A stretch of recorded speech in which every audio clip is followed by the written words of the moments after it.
Good morning. Good to be with you all here this morning.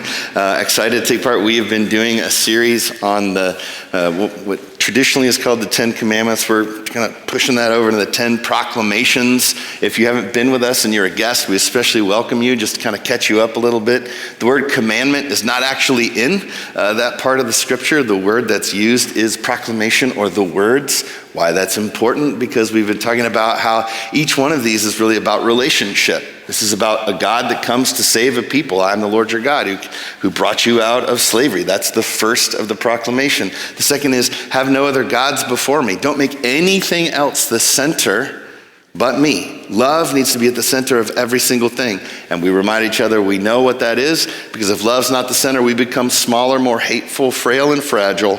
And if we have love at the center, we become stronger, broader, and more capable in every way, right? That's how you can kind of know. And then have no vain, take my name in vain, all right? I got to sing the song. Take my name in vain. And by the way, it was really great, because that's about how we are the people that hold God's name. So when we go out into the world, God says, be careful, because the way that the world will understand who I am is the way that you behave, the way that you react and respond to the world that is around you. Say, oh, the Christians did that. Well, that means that's how God thinks about that, right? So it's a pretty intense thing. My wife reminded me I left something out. That's always a great moment, by the way, when your wife's like, hey, you left something out. I'm like, oh, really? You mean I didn't think of something because you're smarter than me? And she is, by the way. It's actually, she got higher actual scores. So it's, but she said, no, not like that. But there's something so important about, and when we take God's name in vain, vain means useless. When we hold God's name and we don't do anything, that's holding God's name in vain, is being just a bunch of folks that, basically if everybody says, well, the Christians showed up, so? Or the Christians showed up, boy, we were relieved, right? Like, it's interesting to think about that. And so this morning we talk about Shabbat, Sabbath. Pretty excited about it. I got my friend up here. There he is. He's always like, you're going to talk and it's going to be forever. But this is Nathan Lowry, my good friend. He's going to help us memorize the 10 proclamations with a song and hand motions, because that's fun. So would you stand with me? He's going to help us much more than I usually do this morning. I'm feeling it. All right, we're going to do it twice today. We're going to do it the first time slow so that you can get the lyrics and so I can articulate them well. So, all right. Oh, it's right here. I am the Lord your God who brought you out of slavery. Have no other gods before me. Don't take my name in vain. Remember the Sabbath day and keep it always holy. This is holy, okay? This is holy. Yeah, you like it? You like that? Is that good? I did. Right, okay. And you do it a lot better than me right in this part right there. So, all right, here we go. I'm ready. Ready? All right, here we go. I am the Lord your God who brought you out of slavery. Have no other gods before me. Don't take my name in vain. Remember the Sabbath day and keep it always holy. Yeah. All right, very good. Great job. Stay standing. Oh, no, go ahead and have a seat. Sorry. This is fun. It's like getting your exercise, too. Awesome. One of my favorite stories goes like this. There was a rabbi, and one day he was off to go and he was going to teach his disciples as they do. And so as he was traveling along the path that he was going on, he was thinking about the scripture that he was going to teach them. And he got distracted, like into the whole thing. In fact, I don't know if you've ever done that, where you're going to go teach somebody something, but then all of a sudden you have a realization that's even bigger than the one you had before. And you're like, well, do I add that? Do I leave it out? I don't even know how to talk about that. So he's just in that churn. Does that make sense? So as he's going along, he's in this churn on this pathway, and he doesn't realize it, but he misses the fork in the road. Just blows right past it. You ever done that? You're so like caught up in whatever, you're like, this is my exit, or whatever it is. Sure. Well, oops. That's what happens to him. This happens sometimes. So he does. He blows right past it, just blows totally past the deal. What he doesn't know, he was upset by it. By the way, welcome to me and Harrison hanging out, which is actually truly a privilege. One of the things that sometimes people forget is to me, sounds of children in the worship space are sounds of life and God's Spirit, because it's a generational shift and it's parents that are choosing to have their kids with us. So it's such a big deal. So I'm just grateful that he's here. So please, no weirdness. Glad you're here. Yeah, I know. I'll keep going. So he misses the turn, right? What he doesn't know is he's coming up on a Roman garrison. And this guard from the Roman garrison sees this rabbi coming, and it's first century, so you don't really know what you're getting when you get these Jewish folks that are coming up on you. So he comes out of the guard gate, and he's looking at him, he keeps coming, he's kind of talking to himself, and finally the Roman guard says, "Who are you? Why are you here?" And the rabbi, whoa, startled, coming up. He doesn't really know where he is. He's kind of laughing to himself. Whoa, I've way missed the turn, And he's kind of having that moment that you kind of have when that stuff happens. And it takes just long enough that the guard now, the centurion, he's just getting anxious. It's just not okay. And so he says a little bit louder, "Who are you? Why are you here?" And now the rabbi's had a moment. And he smiles. And he says, "How much do you get paid to ask those questions?" And the sentry's like, "These guys are nuts. They are so crazy. What in the world? What kind of question is that?" But he's going to answer. So he's 5 drachma a day. And the rabbi says, "I'll pay you twice as much if you'll stand at the door of my home, and every morning when I leave, you ask me those same 2 questions."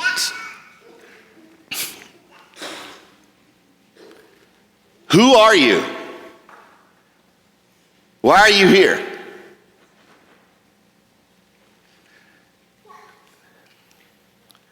Truly, no. Tune into this right here. Ask yourself these questions right now. Who are you? Why are you here? I'm not sure there are greater questions. And they're the questions that roll around inside of us all the time, aren't they?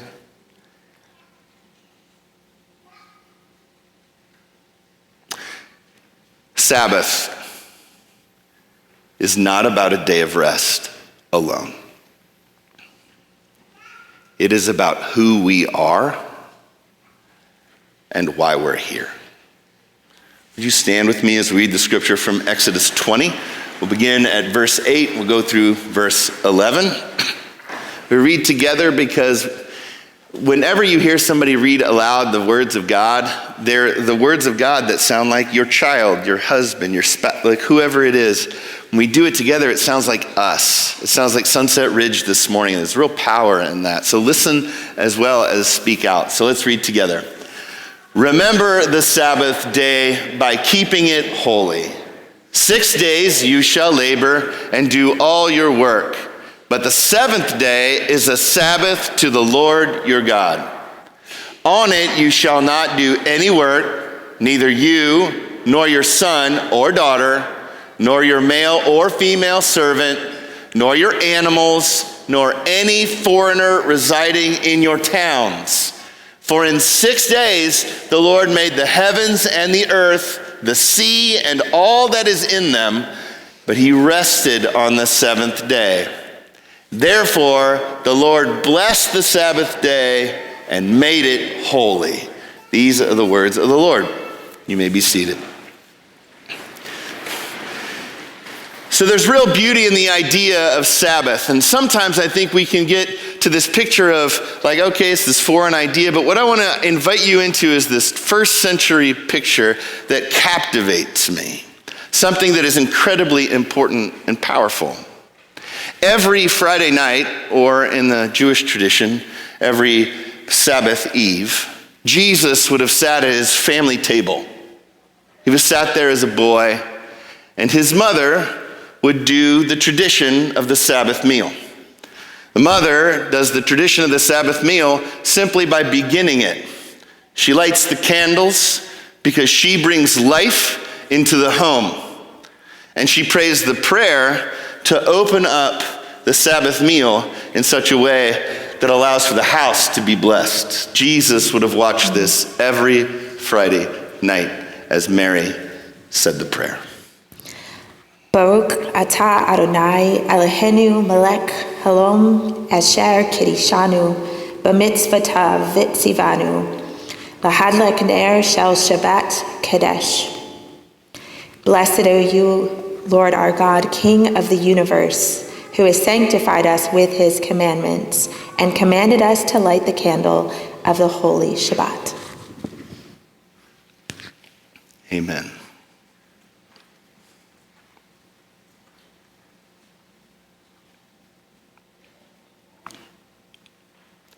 And a sacred time would have begun.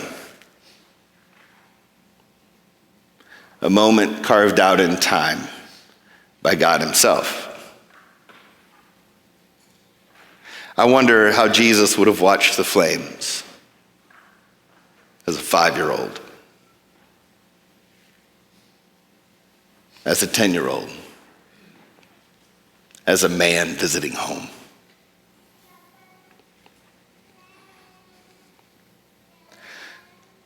What did he know about himself because of this table? And what can we know of ourselves in those places that are called thin? Spaces where God says, I will meet you there. Just hold the space for me.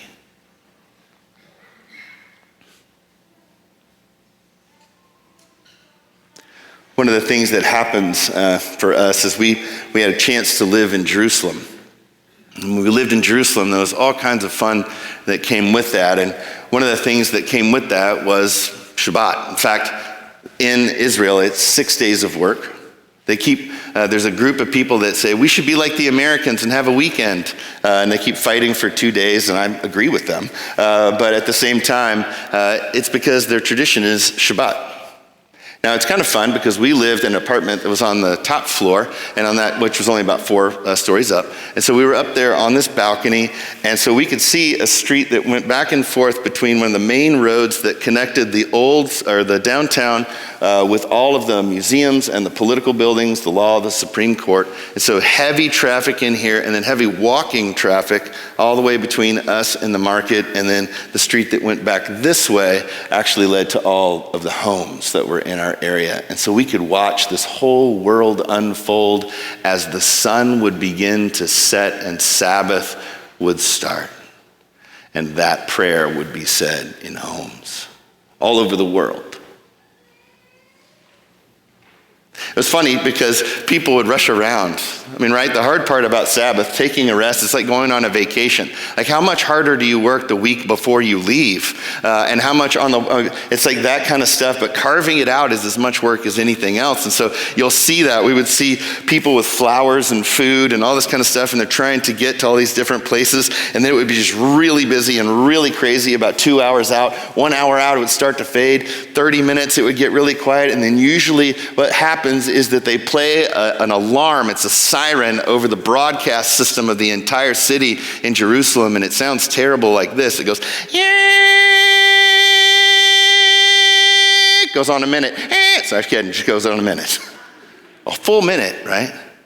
But during that alarm, they're essentially saying, like, this is the horn, this is the shofar that plays so that you need to be where you're supposed to be at the end of this minute. So people literally are running around. It's really funny. We used to see this one guy. He was always late, and he wore really nice shoes. So you'd hear these nice shoes that you don't usually run in, just like slap, slap, slap, slap, slap. He has no bottom on them, so they would just slide in. And he was clearly going home to the house that was right across from us, where they had 3 stories. On the top story, they actually held the top story for one event every week. They never used it except for Sabbath. It was a huge, beautiful dining room that they would set all day long with tables all over the place, a head table for the mom and the dad, and it was just literally lit on fire with candles as we would see everybody come together in their finest. It was beautiful to watch. It was inspiring because of the stories that must have been being told every week, all the time, to anyone that wanted to come, especially that guy who, even though he was late, was not going to miss, and he knew to wear his nice shoes. It was beautiful. And we would do is we would gather around. We had a 12-year-old, an 8-year-old, a 5-year-old, and a 3-year-old, and people said, "You went to Jerusalem with that crowd?" Yes, we did. And so we sat at the table, and Kathy would say that prayer and light the candles. And we would talk about how Jesus would watch that. And I would say the prayer over the bread, like maybe Joseph would have done. And we would talk about this time. It changed our family flow, as you might imagine. I'd like to say we've kept it ever since, but we've gone off the rails several times. In fact, I was really grateful this week for Kathy to say, "Hey, I really think we need to get back to Sabbath." Now, she did that without thinking about the fact that this was Sabbath week, so she gets full credit. And I said, "That's awesome because I'm preaching about it this week, and I'd like to be able to say that because we're so far off the rails." But I said, "Why is that coming to your mind right now, though? Why are you thinking about Sabbath without it being connected to the larger conversation?" She said, "Because I need it." I said, "Why? That's interesting." She said, "Because I don't know, the world is on fire and it feels so anxious. And I remember that when we were doing Sabbath regularly, even when the world would seem to be on fire and I would get anxious, I could close my eyes and know that Sabbath was coming. It was coming. A time of peace where we put it all away. A time to light the candles and create the space." It's beautiful. And she's right. We used to go down to the Western Wall as the sun would set, and the yeshivas would let out. Those are the schools where all of the young men go to learn. Hundreds of young men come out and all this kind of stuff. And they pile in, they jam in right against the Western Wall, and they do all these different rituals together. And it's serious, but it's also kind of who goose the moose because there's like 19 and 20-year-old guys everywhere. So people like me are in there, so I know somebody's getting made fun of and teasing is happening, but this whole world's going on. But then it would get really serious and the wave would get stronger and the prayers would get bigger and this kind of rise would come, and then they would all in this kind of almost choreographed turn away from the wall and toward the sun as it set. And in their finest clothes, they would sing a song to welcome the bride. That was Sabbath. Would rise with that strength that 2,000 male voices rise. You could feel her arrive. And the table was set.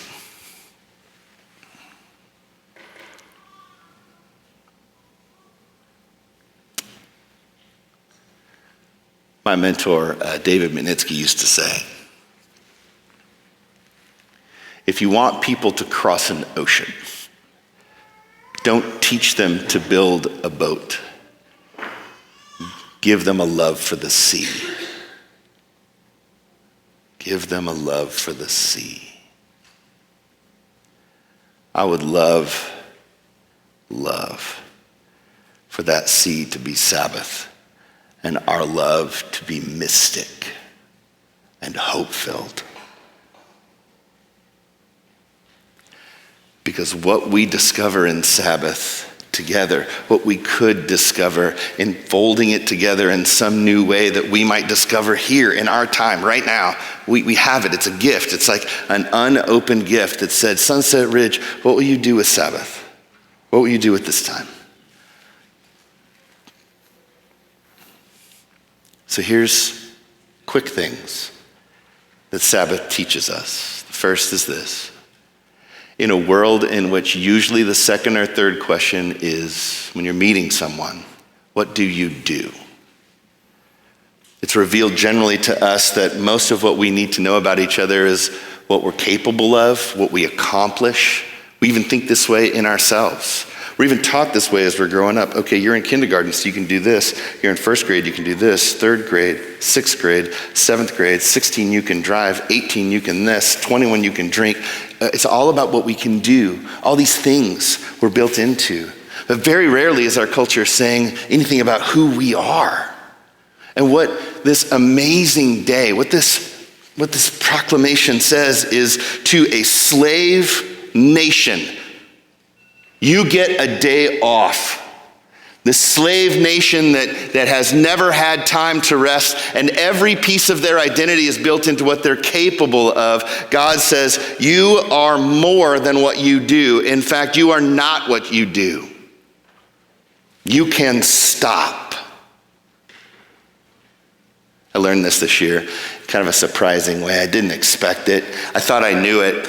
But here's what's really crafty about little dark edges. If you're a pastor, you get a lot of your identity out of what you do. You're called. That makes you special. People listen to you for 30 or so minutes every day for some every week for some strange, crazy reason. It's weird. Y'all know this is weird, right? Y'all do know that. Like, this is really weird. But you build this in, and so you live this life, and there's someone in the hospital. I'll go.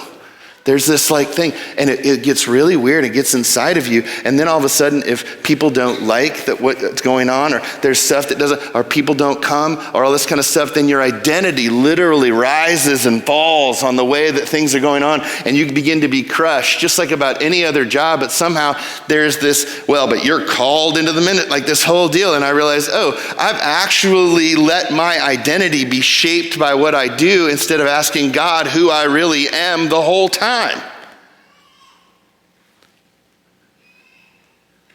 It turns out there's a lot more to who I am called to be in this world than what I do.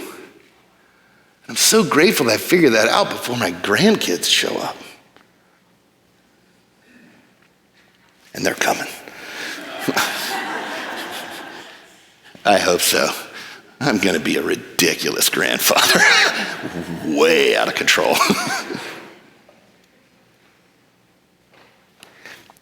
I can't get my identity from what I do. I can't depend on it, because that's going to change. I can only get my identity from God. And Sabbath provides that. Sabbath says this: every week you stop what you do, you don't even think about it, you leave it behind, and you immerse yourself in the one that created you, amongst the people you love, and rediscover who you are. Because who you are is being with the people that you love, doing the things that you're called to do, asking the big questions. That's where you discover who you actually are. The second part of this is you do it with everyone. Nobody works. Your son, your daughter, my kids used to love it. They're like, we got to clean the rooms. Sabbath, sucker, we are not cleaning rooms. Kathy was always great. She was always like, okay. It's like tick, tick. But it's true, right? Nobody works. Not your kids, not your spouse, right? Not your servants, whatever. But also that word foreigner is here again. I had somebody a couple of weeks ago say, are you talking about immigrants all the time because of all the immigrant situation and the politics? And I'm like, no, I don't care. I mean, I care, I do. It's incredibly subtle, it's incredibly difficult, and we have so much work to figure that out. But I'm actually real sure I haven't seen anybody have a real take that makes full sense, right? Everybody has some, and oh gosh, and all this kind of stuff, right? It's rough. But the word is actually ger, which is immigrant, foreigner, stranger in a strange land. It's all over this place. And the reason that it is because the Hebrews were immigrants in Egypt. And so the whole thing with the rule, or the whole thing with all of the law, is this thing that says, remember who you were, so when you are not that anymore, and the people that are amongst you. Does that make sense? So it's that too. Everybody, nobody works, because we need to be together. The second piece of discovering our identity is that we're with the people that can help us actually discover it. All of those people, the people that we serve, the people that we are served by, the people that we love, the people that we raise, all of those people have something to say about who we are. All of them. Not our work, our heart, our life. Right? Final piece is we have to make it sacred, holy. You want to find your identity? Do what my pastor growing up used to say. We come to church. I love it. I get to do this. He used to say, we come to church every Sunday for one reason alone. And that is to remember who God is and that we're not him. I used to think everybody laugh, He said it all the time. That's always true. Making something holy means remembering you're not in the middle of it. And some of the best ways to discover who we are is to take ourselves out of the middle. We discover ourselves by stopping what the world expects us to do and doing what God asks us to do. Doing that with everyone around us and hoping that everyone around us, making it so that everybody around us gets that break, and making it holy, realizing that we could binge watch a show for an hour and 8 hours and then be exhausted. But you know that because you're here. You know that coming to church, when we come to church, somehow in the mystery of God's Spirit, whether it's the speaking or the prayers or the song or being together, something changes. Do you notice that you feel better on Sunday afternoon if you're at church on Sunday morning in some mysterious way? It tunes us back toward who we're called to be and not who we've become. The identity of Sabbath. So here's the invitation. If I could wave my magic wand, sorry, just the idea that me and a magic wand sounds like a lot of fun. But a magic wand, I would say that on Friday night, we call it Friday night, it would be Sabbath Eve in the Bible because the day begins at night and all that. But there's this whole picture. I would say that all of us would experience being in a home where the mother of the house would light these candles and we would have a meal and there would be nobody that didn't have a place at a table. And there would be joy, and there'd be singing and prayer, there'd be food, there'd be stories, there would be arguments, it would be suffering, and it would be a mess.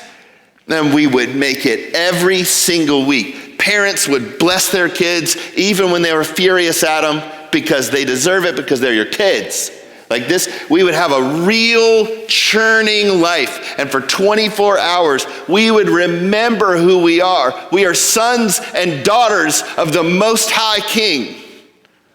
And we carry that with us everywhere we go.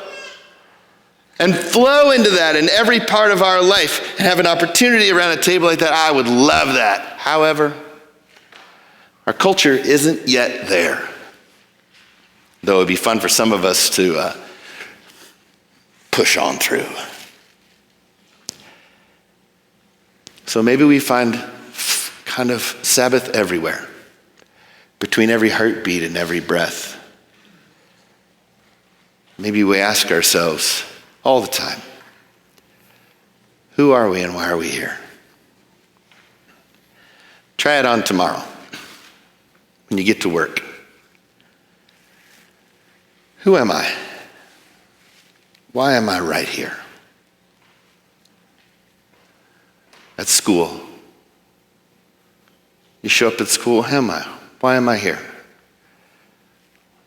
Let me tell you, all the rest of those kids are holding on, trying to figure out who they are. If you are reflectively thinking about why God has you there, you have another gear. It will reshape the way you sit in a room. each of us, everywhere. Making sure that Sabbath isn't just a day, it's life. Because our identity isn't just something we visit, it is something that we are created to live. So let's discover it. And let's walk that out. Will you pray with me? Eternal God, as we take this time of open space to be reflective on what it might mean to just take time and rest back, I would ask that you would allow for all the things that are in between us and you, sins, brokenness, things left alone, left aside, that you would give us the courage to let you have those, to seek forgiveness for those.